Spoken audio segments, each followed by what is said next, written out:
মুসলমান ভুল করবেন না, হাত উঠায় দেখান তো দেখি। আল্লাহ কবুল করুন, আমিন। হাত নামান। আমার ভাইরা, এবার আসেন, এই কুরআনুল কারীমের মধ্যে সমস্ত বিষয় আছে। তাহলে এই কোরআন মানলে আমাদের লাভ না লস? লাভ আছে। বিশ্বাস করেন, আমরা তো অনেকে দুনিয়ার মানে অস্থায়ী হিসাব করি, কিন্তু আখিরাত চিরস্থায়ী। আখিরাত কি? চিরস্থায়ী। কেউ আছে নামাজ পড়লে নিজেকে মুসলমান দাবি করে, আছে না নাই? আছে। কেউ আছে শুধু রোজা করলে মনে হয় মুসলমান, কেউ আছে শুধু যাকাত দিলেই মনে হয় মুসলমান, কেউ আছে শুধু দান করলে মনে হয় মুসলমান, কেউ আছে শুধু কোরআন পড়লে মনে হয় মুসলমান। শুধু তাই নয়, শুধু এগুলো করে মুসলমান হওয়া যাবে না, বরঞ্চ কুরআনুল কারীমের মধ্যে যা আছে পূর্ণাঙ্গ মানার নাম হচ্ছে, পালন করার নাম হচ্ছে মুসলমান। সূরা বাকারা খুলুন, আল্লাহ বলছেন, আফালা তুমিনুনা বিবাদিল কিতাবি ওয়া তাকফুরুনা বিবাদ। কোরআনের কিছু কথা মানবে আর কিছু কথা মানবে না, কোরআনের কিছু কথা মানবে আর কিছু কথা মানবে না। এই সুবিধাবাদ জিন্দাবাদে মুমিন হওয়া যাবে না। কোরআনের কিছু কথা বলবে আর কিছু কথা বলবে না, কোরআনের কিছু কথা বলবে আর কিছু কথা বলবে না। এই সুবিধাবাদ জিন্দাবাদে মুমিন হওয়া যাবে না। ও মুসলমান ভাইরা, কুরআনুল কারীম পূর্ণাঙ্গ একটা জীবন ব্যবস্থা। আল্লাহ পাক রব্বুল আলামিনের কাছে এই ধর্ম এমন একটা ধর্ম, আমার আল্লাহ বলেন, ইন্নাদ দীনা ইনদাল্লাহিল ইসলাম। নিশ্চয় এই ধর্মটা আল্লাহর কাছে খুব গ্রহণযোগ্য, আল্লাহর কাছে পছন্দনীয় একটা ধর্ম। এই ধর্মটা পূর্ণাঙ্গভাবে আল্লাহ নাযিল করেছেন। কেমনে? আল-ইয়াওমা আকমালতু লাকুম দীনাকুম ওয়া আতমামতু আলাইকুম নি'মাতি ওয়া রাদিতু লাকুমুল ইসলাম দীনা।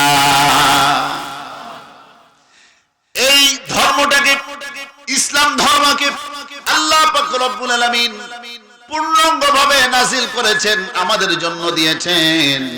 এই ধর্ম যারা মেনে নিবে তারা, আল্লাহ পাক রব্বুল আলামিন তাদের ব্যাপারে বলেন, যারা পারি পড়ি, আল্লাহু ওয়ালিয়ুল্লাযীনা আমানু ইউখরিজুহুম মিনায-যুলুমাতি ইলান-নূর। কুরআনুল কারীমের হাফিজি কুরআন খুলুন, 3 নম্বর পারার 2 নম্বর পৃষ্ঠার 1 নম্বর লাইন। আমার আল্লাহ পাক রব্বুল আলামিন বলেন, আল্লাহর উপর যারা ঈমান এনেছে, কার উপর? জোরে বলেন।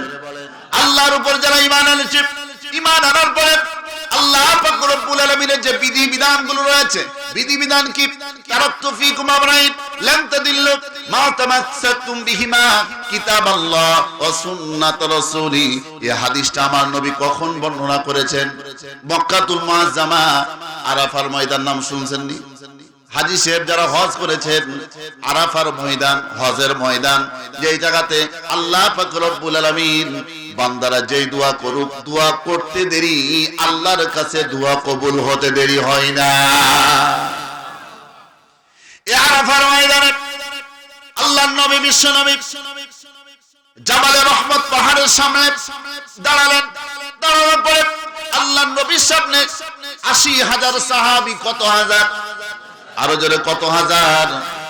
এই হাদিসটা একেবারে সহিহ হাদিস। আল্লাহর নবী বলেন ৮০,০০০ সাহাবী। মতান্তরে আরেকটা riwayat এসেছে ১,২০,০০০ সাহাবী। আমার নবী বলেন, ক্বালা রাসূলুল্লাহ সাল্লাল্লাহু আলাইহি ওয়াসাল্লাম, তারাকতু ফীকুম আমরাইন লাম তাদিল্লু মা তামাসসাকতুম বিহিমা কিতাবাল্লাহ ওয়া সুন্নাত রাসূলি।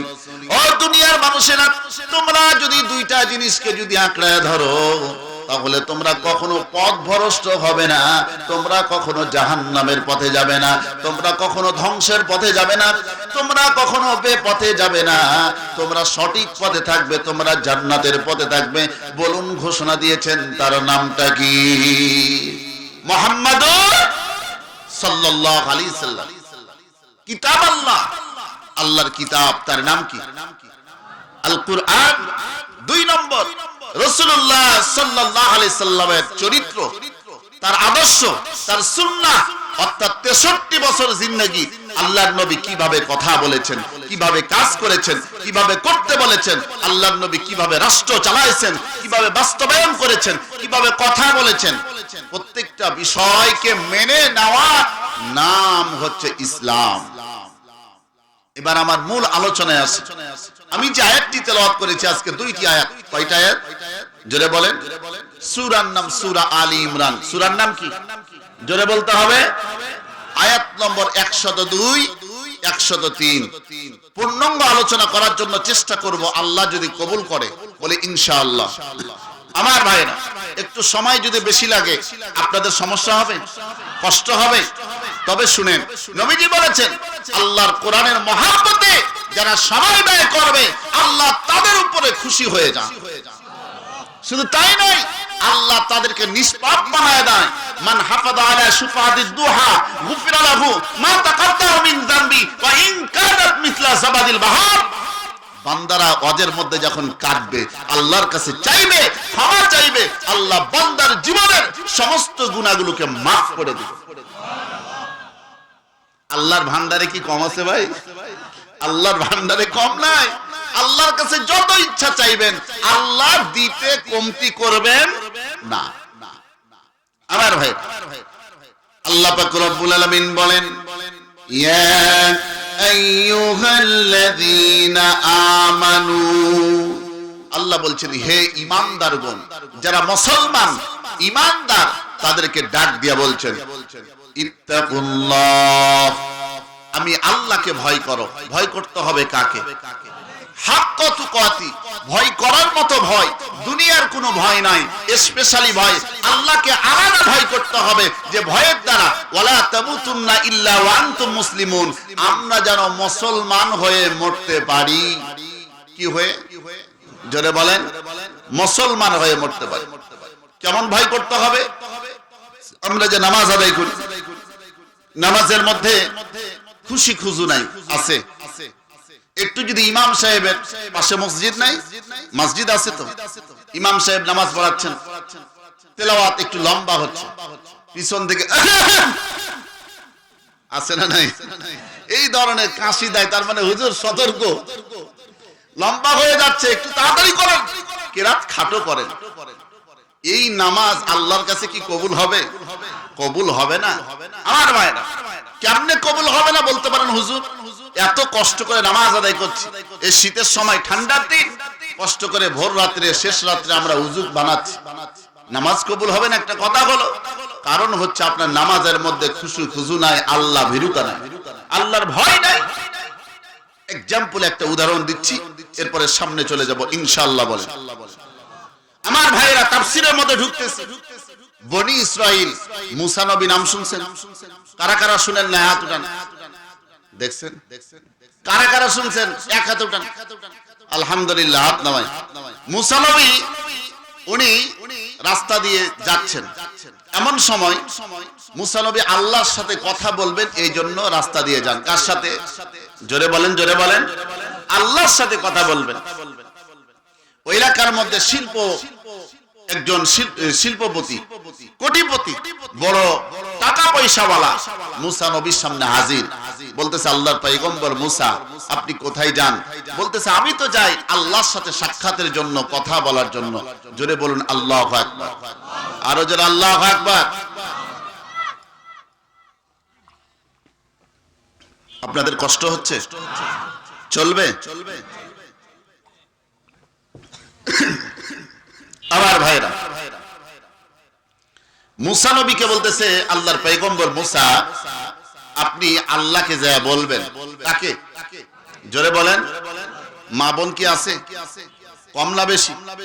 মা বোনদের ব্যাপারে আলোচনা করতে হবে, দরকার আছে না নাই? করবো ইনশাল্লাহ। মা বোনদের ব্যাপারে বেশি নয়, 10টা আমলের কথা বলবো। কয়টা? নবীজি বলেছেন 4টা আমল যদি মা বোনরা করে, কোনো কথা নাই, বিনা হিসাবে আমার মা বোনেরা জান্নাতে চলে যাবে। কয়টা আমল? 4টা। নবীজি বলেছেন 5টা আমল স্বামী আর স্ত্রী। কে কে? জোরে বলেন। যেহেতু আমাকে কর্তৃপক্ষ বলেছে মা বোনদের ব্যাপারে কথা বলতে, এই জন্য আলোচনাটা তুললাম। স্বামী স্ত্রীর মাঝে কয়টা আমল করলে? নবীজি বলেছেন স্বামী স্ত্রীর মাঝে যদি 5টা আমল হয়, সেই স্বামী স্ত্রীর মাঝে, সেই ফ্যামিলির মধ্যে কখনো গন্ডগোল থাকবে না। কি থাকবে না? গন্ডগোল, অশান্তি, এগুলো থাকবে না। আল্লাহ শান্তি দ্বারা পরিপূর্ণ করে দিবেন। সুবহানাল্লাহ বলেন। আরেকটা আমলের কথা নবীজি বলেছেন, দুনিয়ার স্ত্রী আর স্বামী যদি একটা আমল করে, তাহলে স্ত্রী কখনো ভুল করে, আপনার স্ত্রী ভুল করে অন্য কোনো পুরুষের সাথে পরকিয়া করবে না, সম্পর্ক করবে না। আল্লাহ নবী, বিশ্বনবী বলেন সরাসরি আল্লাহ তাকে হেফাজত করবে। আর একটু আস্তে বলেন আল্লাহ, সুবহানাল্লাহ। নবীজি বলেন দুনিয়ার স্বামীরা তোমরা যদি একটা আমল করো, তোমার স্ত্রী ভুল করে অন্য কোনো পুরুষের সাথে পরকীয়া সম্পর্ক করবে না। তেমনি ভাবে নারীরা যদি করে, তাহলে আপনার স্বামীও অন্য কোনো পরপুরুষের সাথে পরকীয়া করবে না, বলেছেন নবী মুহাম্মদুর রাসূলুল্লাহ সাল্লাল্লাহু আলাইহি সাল্লাম। নবী আরো বলেন এই আমলটা করলে স্ত্রী আর স্বামীর মধ্যে এত মহাব্বত, ভালোবাসা তৈরি হবে, একজন আরেকজনকে ছাড়া কিছুই ভুলবে না। ভুল করেও উভয়ের মধ্যে তর্ক টর্কি, মারামারি, হানাহানি, কাটাকাটি কোনো কিছুই হবে না। স্বয়ং আল্লাহ সুবহানাহু ওয়া তাআলা তার কুদরত দ্বারা তাদেরকে হেফাজত করবে। তাহলে আজকে চলবে এই আলোচনা না কালকে? যে ইনশাআল্লাহ বলেন। ইনশাআল্লাহ। এবার আসেন, মুসা নবী বলতেছে জি আপনি বলেন। ও আল্লাহর বান্দা বলতেছে আপনি আল্লাহকে যা বলবেন, আমি জীবনে হুঁশ হওয়ার পর থেকে মিথ্যা কথা বলি নাই। কি বলছে ভাই? কখন থেকে বলে নাই? হুঁশ হওয়ার পর থেকে। মুসা কালিমুল্লাহ বললেন ও আল্লাহর বান্দা আর কি বলবো বলেন। ও আল্লাহর বান্দা বললেন, ও আল্লাহর পয়গম্বর মুসা কালিমুল্লাহ, আপনি যে আল্লাহকে বলবেন আমার হুঁশ হওয়ার পর থেকে আমি জীবনে কোনোদিন আমি আমার এলাকার মানুষকে কষ্ট দেই নাই, আমি জীবনে কোনোদিন গরিবের উপর জুলুম করি নাই, অন্যায় করি নাই, আমার মা বাবার খেদমত করেছি। শুধু তাই নয়, আমি কোটি কোটি টাকা আল্লাহর রাস্তায় দান করেছি। শুধু তাই নয়, আমি আল্লাহর রাস্তায় হাজার হাজার বিঘা জমি সম্পদ আমি দান করেছি। আল্লাহু আকবার। আল্লাহ পাক রব্বুল আলামিন কতগুলো কবুল করছে, একটু আল্লাহকে যা বলবেন। মুসা নবী চলে গেলেন, পাহাড়ের উপরে উঠলেন, আল্লাহ পাক রব্বুল আলামিনের সঙ্গে কথোপকথন শুরু করে দিলেন। আল্লাহ বললেন কি ব্যাপার মুসা, আজকে মনে হয় তুমি টেনশনে আছো। মুসা নবী বলেন আল্লাহ আমি একটু টেনশনে আছি, কারণ আল্লাহ গো তুমি সব ভালো জানো। এবার বলেন অন্তরের খবর আমার আল্লাহ জানেন কি জানেন না? আল্লাহ পাক রব্বুল আলামিন এই কথা বলার সঙ্গে সঙ্গে মুসা নবী বলেন আল্লাহ আপনি বলেন আমি আসার সময় আপনার উমুক বান্দা আমাকে প্রশ্ন করেছিলেন, তার হুঁশ হওয়ার পর থেকে জীবনে কোনোদিন মিথ্যা কথা বলে নাই, গরিবের উপর জুলুম করে নাই, আত্মীয়তার হক নষ্ট করে নাই, এমনকি মা বাবার কে কোনোদিন কষ্ট দেয় নাই, মা বাবার হক আদায় করছে। শুধু তাই নয়, মুসা নবী এই কথা আল্লাহকে বললেন আপনার ওই বান্দা বলেছেন সে আল্লাহ আপনার রাস্তায় হাজার হাজার বিঘা সম্পদ জমি দান করেছেন। শুধু তাই নয়, কোটি কোটি টাকা দান করেছেন। আল্লাহ গো কতগুলো আপনি কবুল করেছেন। আমার আল্লাহ সঙ্গে সঙ্গে উত্তর দিয়ে বলেন ও মুসা কালিমুল্লাহ আপনি জানায়া দিবেন আমার ও বান্দা জীবনে মিথ্যা কথা বলে নাই, এ কথা সত্য, তবে সে যা করেছে মিথ্যা কথা বলেছে, সত্য কথা বলেছে মানুষ দেখানোর জন্য, মানুষকে খুশি করার জন্য, আমি আল্লাহর জন্য বলে নাই।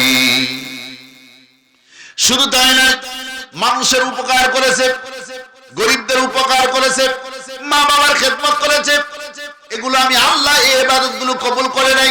কারণ হচ্ছে মানুষ দেখানো, মানুষে তাকে ভালো বলবে, মানুষে তাকে দানবীর বলবে, মানুষে তাকে আল্লাহ ওয়ালা বলবে, এই জন্য এই কাজগুলো করেছে। এমন সময় মুসা নবী বললেন, আল্লাহ সে দান করলো হাজার হাজার বিঘা জমি, কোটি কোটি টাকা। আল্লাহ পাক রব্বুল আলামিন বলেন, এগুলো যা করেছে আমি আল্লাহ খুশি হই নাই, কারণ আমি আল্লাহর জন্য হয় নাই, তবে আমি আল্লাহ পাক রব্বুল আলামিন একদিন আমি আল্লাহর রাস্তায় সে 1 টাকা দান করেছিল। আমি আল্লাহ পাক রব্বুল আলামিনের রাস্তায় কয় টাকা দান করেছে? জোরে বলেন। 1 টাকা দান করেছিল। তার উদ্দেশ্য সে সময় ছিল আমি আল্লাহকে খুশি করা। কাকে? আল্লাহকে খুশি করা। আমি আল্লাহ শুধু ওই 1 টাকাই কবুল করেছি, আর বাকি যত কাজ আমি আল্লাহ কোনটাই কবুল করি নাই। মুসা নবী এবার হাঁটি হাঁটি পা পা করে যাচ্ছে। ওই বেচারা যে রাস্তায় যেই জায়গাতে দেখা হয়েছে ওই জায়গায় দাঁড়িয়ে আছে। মুসা নবী চিন্তা করলেন, ওই রাস্তা দিয়ে যদি যাই তার সাথে দেখা হবে, তাকে যখন বলবো তার মাথা হবে গরম, তার সাথে 2 কথা হতে পারে। এই টেনশনে, এই চিন্তায় ওই রাস্তা দিয়ে না যায় বাইপাস রাস্তা দিয়ে যায়।